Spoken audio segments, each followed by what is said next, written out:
माजी आमदार भाजपात येत आहेत, आणखी अजून इन्कमिंग होणार आहे का काँग्रेस?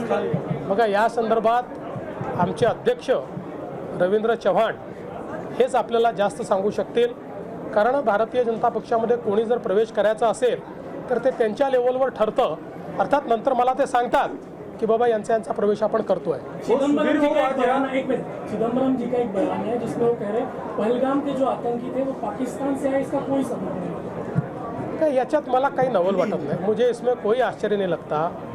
ये लोग वही लोग हैं जो इससे पहले एयर स्ट्राइक पर, सर्जिकल स्ट्राइक पर क्वेश्चन मार्क लगाते थे और इस प्रकार की इनकी प्रवृत्ति के कारण जनता ने इनके सामने क्वेश्चन मार्क लगा दिया है, इनके सामने प्रश्नांकित ये हो गए.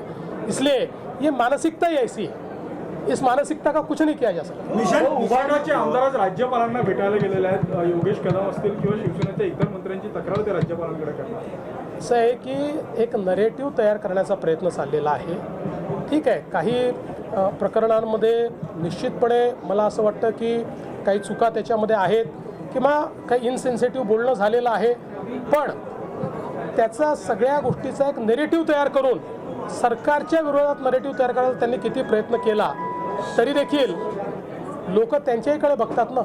तक्रार करणारे कोण आहेत, त्यांचं वागणं कसं आहे हे देखील लोक बघतात. मिशन सिंदूर को लेकर विपक्ष ने चर्चा मांगी थी, 16 घंटे का टाइम दिया गया था, पर बार बार वहाँ पे हंगामा करके एक्सचेंज कर रहा है संसद को. अपोजिशन को मिशन सिंदूर पे चर्चा करनी ही नहीं है, क्योंकि उनको पता है कि अगर मिशन सिंदूर पर चर्चा होगी तो हमारे बहादुर सिपाहियों ने, हमारी सेना ने किस प्रकार से वैश्विक रूप में अपनी कैपेबिलिटीज़ को दिखाया है और किस प्रकार से पाकिस्तान को घुटने टेकने को मजबूर किया है, ये सारा सत्य सामने आएगा और उनका नैरेटिव फेल होगा.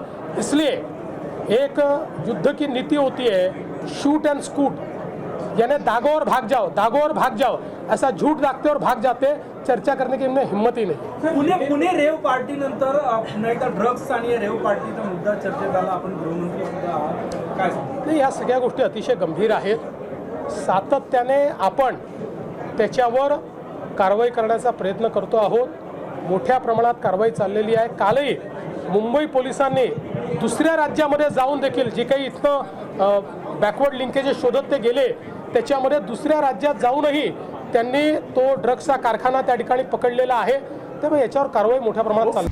आता isakal.com आहे देशातील नंबर 1 ची मराठी न्यूज वेबसाईट. प्रत्येक अपडेटसाठी isakal.com ला नक्की भेट द्या.